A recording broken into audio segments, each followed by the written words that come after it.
Hi dear students, welcome back once again in Intelligence Career Institute. Myself Dr. Indak Havadar. Today I am going to start different cases in the cell division and sexual reproductions in flowering plants. हम लोगों ने जैसे कि 5 case पढ़ लिए थे, आज हम लोग 5 केस और पढ़ लेते हैं, यानी केस नंबर 6 से स्टार्टिंग हम लोगों की करनी है। तो अगर केस नंबर 6 की हम लोग बात करते हैं, केस नंबर 6 क्या होता है तो आपको पता होगा। केस नंबर 6, अगर हम लोग पीएमसी की बात करें, पॉलन मदर सेल, किसकी बेटा? Pollen mother cell. Pollen mother cell के अंदर अगर हम लोग मियोसिस करा दें, क्या करा दें बेटा? मियोसिस। तो पॉलन ग्रेन कितने बनते थे? 4 पॉलन ग्रेन। कितने पॉलन ग्रेन? 4 पॉलन ग्रेन बनते हैं। ठीक, एक पॉलन मदर सेल यानी पीएमसी के अंदर मियोसिस कराने के जो पॉलन ग्रेन बनते हैं वो कितने बनते हैं? 4। तो जब आपसे सवाल पूछा जाए कि नंबर ऑफ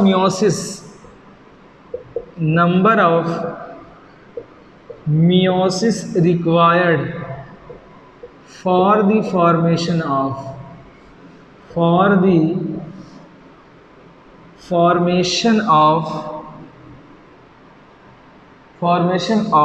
n pollen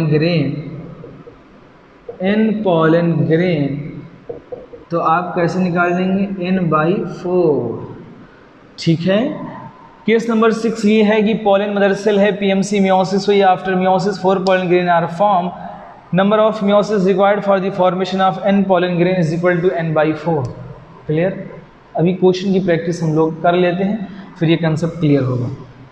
ठीक है। अब दूसरा सवाल आपसे अगर पूछा जाए, नंबर ऑफ मियोसिस रिक्वायर्ड, यहाँ पे हम लोग ले ले रहे हैं MMC, megaspore mother cell, case number 7। Case number कौन सा बेटा? 7। मेगा स्पोर मदर सेल, कौन सी mother cell? Megaspore mother cell में मियोसिस अगर हो रही है तो कितने मेगा स्पोर बनते थे बेटा? 4। इस 4 पॉलन ग्रेन में 3 क्या हो जाते थे? Degenerate. 1 mega spore is functional, यानी जब मेगा स्पोर मदर सेल के अंदर मियोसिस होती है तो मेगा स्पोर कितने बनते हैं बेटा? 1। तो हम लोग यहाँ लिखेंगे कि 1 mega spore form, 1 mega spore is form. तो यहाँ पे सवाल पूछेगा कि number of meiosis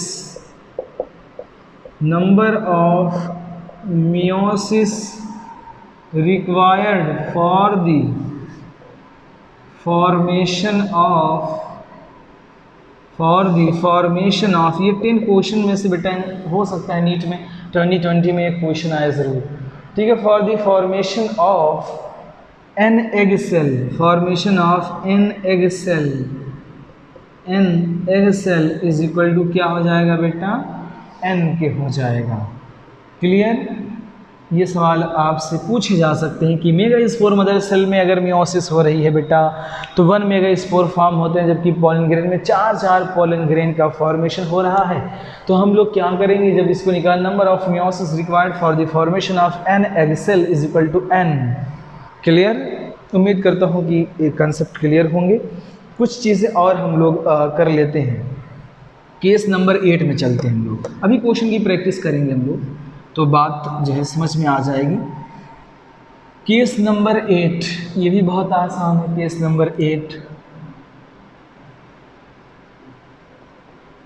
case number 8 में क्या है कि n पॉलन ग्रेन, पीजी लिख रहा हूँ पॉलन ग्रेन को, n pollen grain and n egg cell, इसको और इसको जब मिक्स किया तो फॉर्मेशन किसका हुआ? सीड का। ठीक है। एन सीड हम लोग क्या कहेंगे? एन सीड का फॉर्मेशन। तो यहाँ पे सवाल आपसे पूछा जाए, पीजी मीन्स पॉलन ग्रेन होता है बेटा। ठीक। तो नंबर ऑफ मियोसिस, सवाल पूछेगा आपसे कि number of meiosis required for the formation of for the formation of n seed is equal to क्या होता है, तो आप बताइएगा n/4 प्लस n। ठीक है, पोलिंग ग्रेन 4 में रहे थे, egg cell 1n/4 plus n is equal to 5n/4 हम कह सकते हैं। क्लियर? तो ये था हमारा केस 8। हम लोगों ने अभी तक जो है 8 केस पढ़ लिए, 5 मैंने दूसरे लेक्चर में पढ़ाया है, 5 इस लेक्चर में पढ़ा रहा हूँ। क्लियर? चलिए सब लोग नोट डाउन करिए बहुत फास्ट, फिर हम क्वेश्चन की प्रैक्टिस करते हैं। चलिए, उम्मीद करता हूँ बात समझ में आई होगी आपको। अब हम लोग क्वेश्चन कर लेते हैं। कुछ क्वेश्चंस बहुत ये अच्छे क्वेश्चन है। पहला क्वेश्चन है बेटा, हाउ मेनी, आप लोग बताइएगा, how many PMC required, how many PMC required for the formation of 100 pollen grain, 100 pollen grain, how many pollen mother cell required for the formation of 100 pollen grain। तो बताइए 1 PMC में अगर meiosis हो रही थी बेटा तो कितने पॉलन ग्रेन बन रहे थे? 4। अब 100 पॉलन ग्रेन बन रहे हैं, ठीक है। 1 PMC से 400 से कितने हो जाएंगे बेटा? 25 की हमें रिक्वायरमेंट होगी। आप ऐसे भी सॉल्व कर सकते हैं, या तो फिर आप वो फार्मूला लगाइए कि 100 divided by 4 is equal to 25, या तो ये लगाइए। दोनों तरीके से ये क्वेश्चंस हो जाएंगे। अगली चीज़ हम लोग, अगला क्वेश्चन हम लोग डिस्कस करते हैं। How many meiosis required, how many meiosis required for the formation of, ठीक है, for the formation of, ये दूसरा क्वेश्चन है बेटा। पहला ऑप्शन कह रहा है कि 200 पॉलन ग्रेन, दूसरा 100 एग सेल, एक ही में तीनों टाइप के क्वेश्चन करा दे रहे हैं। तीसरा 400 सीड। क्लियर? कह रहा है how many meiosis required for the formation of 200 pollen grain. बताइए कितनी मियोसिस होगी? 50 मियोसिस होंगी। वो कैसे?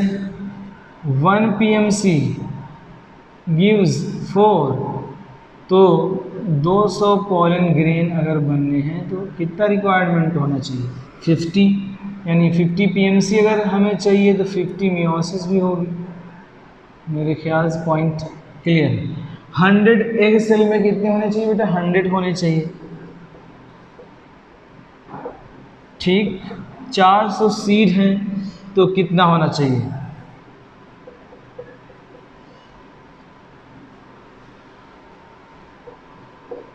कितना होना चाहिए बेटा? 400।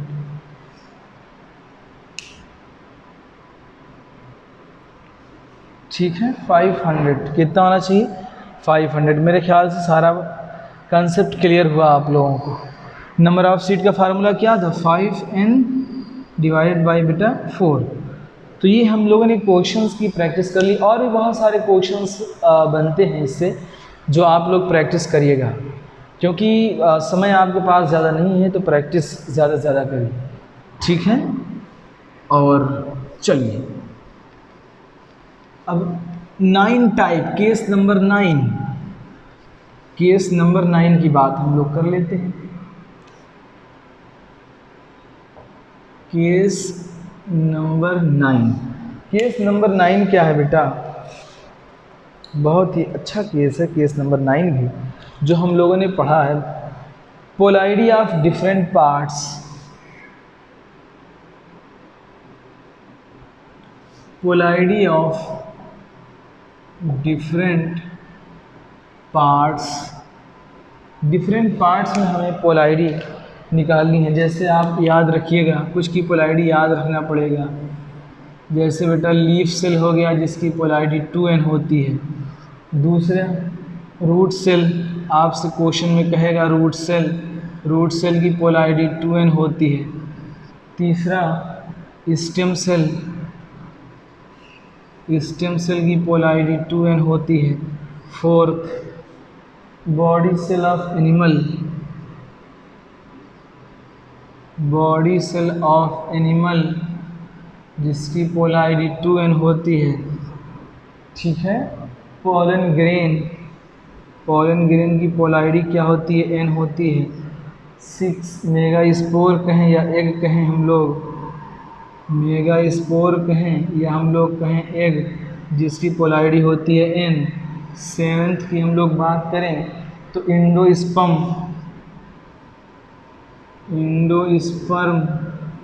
ऑफ एंजियोस्पर्म जिसकी पोलैरिटी होती है 3n, और इंडोस्पर्म ऑफ जिम्नोस्पर्म, ये याद रखिएगा, जिम्नोस्पर्म जिसकी पोलैरिटी होती है n, जिसकी पोलैरिटी क्या होती है बेटा? एंजियोस्पर्म वाले की पोलैरिटी 3n होती है, जबकि जिम्नोस्पर्म वाले की पोलैरिटी क्या होती है? n होती है। ठीक है बेटा, तो यहाँ पे ये सब पोलैरिटी आप लोगों को याद होनी चाहिए। हम लोग क्वेश्चन कर लेते हैं इसी के साथ एक। ठीक है, चलिए, ये आ सकता है इसमें पोलैरिटी ऑफ जिम्नोस्पर्म की आ सकती है। कह रहा है कि लीफ सेल, क्वेश्चन कह रहा है कि leaf cell of a plant having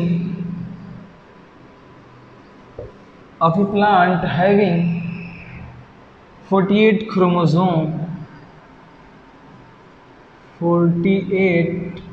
chromosome, then find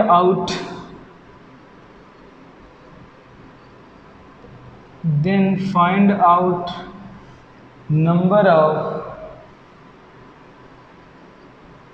chromosome in। ठीक है, पहला इंडोस्पर्म सेल में आप लोगों को बताना है बेटा। दूसरा पॉलन ग्रेन के अंदर बताना है, पीजी यानी पॉलन ग्रेन। तीसरा रूट हेयर में बताना है। ठीक है, अब देखिए पहले leaf cell of a plant, अभी मैंने बताया था leaf cell of a plant क्या होती है? डिप्लॉयड होती है। 2n इज इक्वल टू क्या हो गया? 48। अब इंडोस्पर्म क्या होता है बेटा? 3n होता है ना, तो यहाँ से n निकाल लीजिए आप, n is equal to 24। 3n होता है तो 3 × 24 is equal to 72। Pollen grain क्या होते हैं? हैप्लॉयड होते हैं, n यानी कितना होगा? 24 होगा। रूट हेयर सेल्स क्या होती है? 2n होती है, यानी 48 ही होगा। क्लियर है कंसेप्ट? तो ये हमारे छोटे छोटे कंसेप्ट बहुत ही बिग बन जाते हैं। अब हम लोग केस नंबर 10 की बात करते हैं। उम्मीद करता हूँ ये सब पॉइंट आप लोगों को क्लियर होंगे। जो बच्चे हमारे जो है अभी मिशन 2021 वाले बच्चे जो हैं वो भी इसको सॉल्व करेंगे, जो है ये सभी के लिए है। ठीक है, केस नंबर 10 की बात करते हैं हम। केस नंबर 10 में अगर हम लोग देखें, कह रहे हैं कि polarity of endosperm, polarity of endosperm is equal to, याद रखिएगा, polarity of endosperm is equal to polarity of a plant, polarity of a female plant, polarity of a female plant plus polarity of a male divided by 2। Clear है? चलिए, polarity of endosperm is equal to polarity of female plant plus polarity of male divide by 2, ये आपको याद होना चाहिए। अब एक सवाल और पूछा जाएगा, दूसरा सवाल, पोलैरिटी ऑफ एम्ब्रियो है,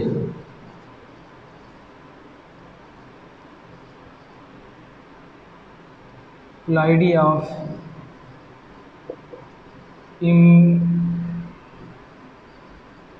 embryo is equal to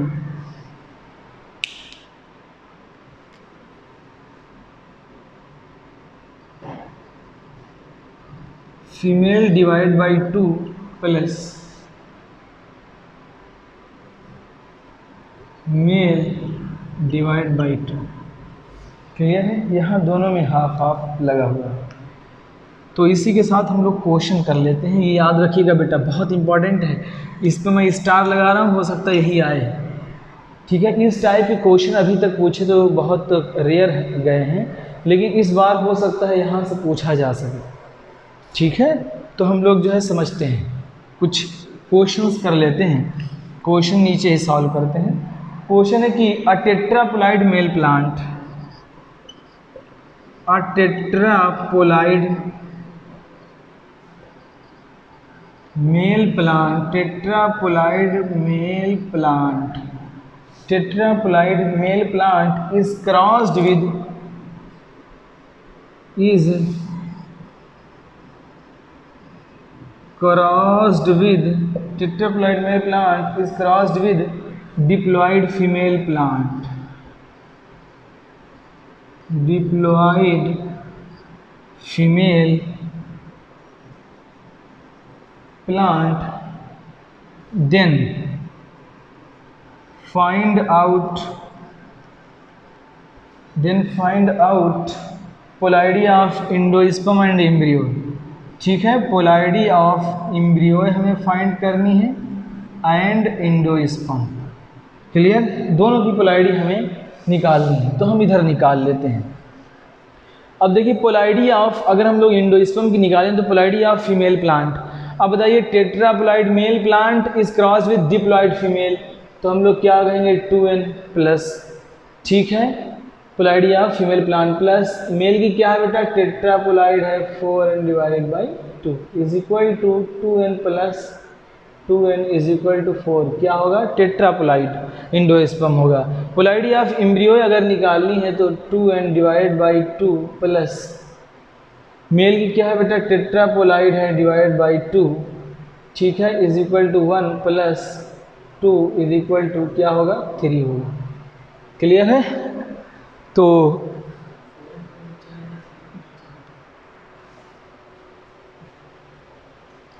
कितना आएगा बेटा, ये 4n आएगा, और यहाँ पे ये कितना आएगा, 3 आएगा।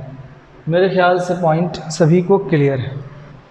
तो ये हमारे जो है 10 केस बेटा हम लोगों ने सॉल्व कर लिए, जो बहुत ही अच्छे केसेस थे। ये सवाल आपसे पूछे जाएंगे। क्लियर है? इसके बाद मैं हार्डी विंगबर प्रिंसिपल्स पे क्वेश्चन कराऊंगा, वो आप ज़रूर सॉल्व करिएगा। ठीक है, और thanks guys for watching. Like comment share and subscribe ज़रूर करें। ओके।